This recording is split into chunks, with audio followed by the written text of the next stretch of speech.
Hey everyone, welcome back to the channel. If you hold Cardano, I'm going to give you guys an update today, some comments from Hoskinson, as well as a proposal for real-world asset tokenization within Cardano. This is some big news, and it's just going to go alongside the fact that this is 2025. Cardano is pumping on the day. I'm going to share with you guys what's going on with that right now. So let's get down into it. If you are not a member of the channel, make sure you do so right now. All you have to do is hit that subscribe button, hit that like button. Totally free to do so. Also, say hello down below in the comments, and let's get into it, all right? Please remember, though, guys, not financial advice. Always do your own research and due diligence, okay? But this is where Hoskinson is reviewing CIP 113 and that proposal, as I said, for real-world asset tokenization. So we're going to get down into that. First and foremost, let's look at the charts and what we're seeing right now in the global market.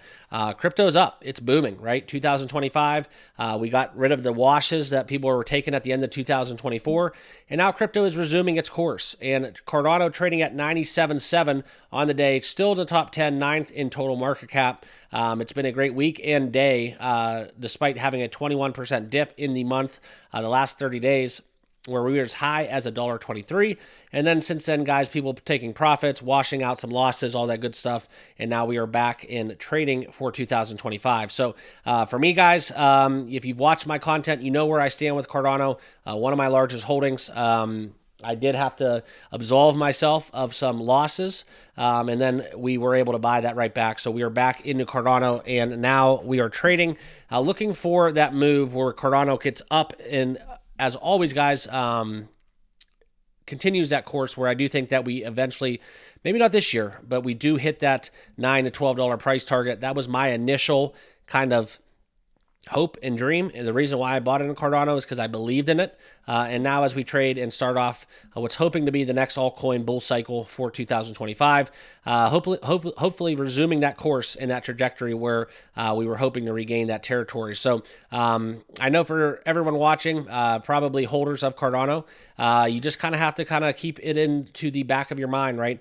All-time highs, let's focus on that. And then once we get to those territory, then we can start focusing on what's next for ADA. Well, to get there, we're going to need some bullish commentary and catalysts, and what we have going on right now from Hoskinson is exactly such, okay?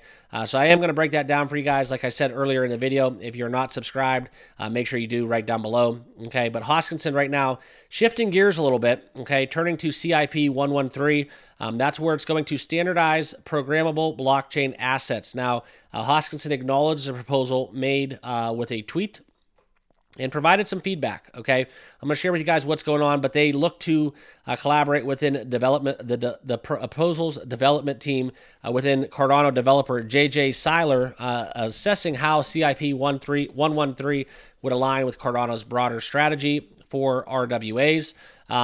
This is something where the proposal might have a potential integration with Midnight, as we all know what that looks to do within the privacy side of things, okay? But within a year of making, this is where you look into Cardano's stablecoins, securities, and real-world assets. Matteo, who is a senior blockchain engineer, okay, gave some updates, and that's where Hoskinson got involved. Now, what they're looking to do is to set the new standard for interoperable securities, stablecoins, and tokenized real-world assets within the Cardano ecosystem, okay?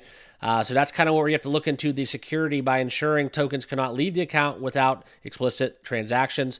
The proposal also includes an on-chain registry to track these programmable assets in user states such as blacklists and whitelists, okay?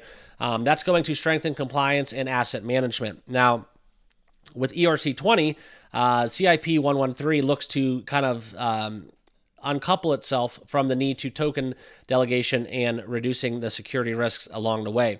Okay, so that's kind of what we're looking to it. It's going to be mid-January 2025 where they have released updated documentation in regards to this, okay? And that will be more so explained and fully operational within CIP 113 by the first quarter of 2025, okay? So that's kind of what we're looking to. It's going to allow for a lot of cross-chain partnerships with RWAs. We've talked about it. We've seen kind of the bridge within Bitcoin and Cardano, and also what Cardano and Ripple may get involved with the RLUSD. That's something that's going to be down the road if we want to talk about that a little bit further, okay?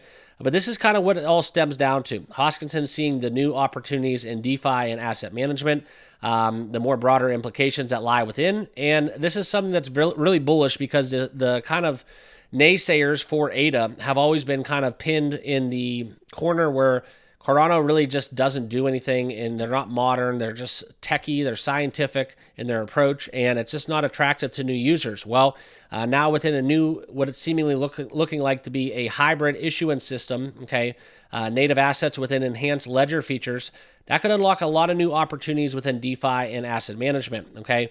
And this is what Hoskinson said, and this is kind of the nuts of this whole discussion.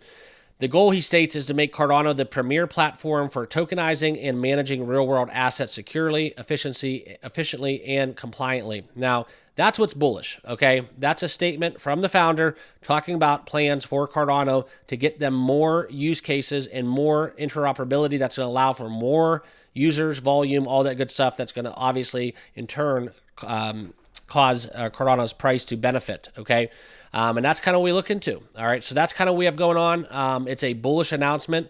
We have more updates to come. I think when this comes to fruition in the first quarter of 2025, we'll have a better idea what's going to actually happen. Okay, but for right now, Cardano's up on the day. We started 2025 on a high note. Let's keep it going, and hopefully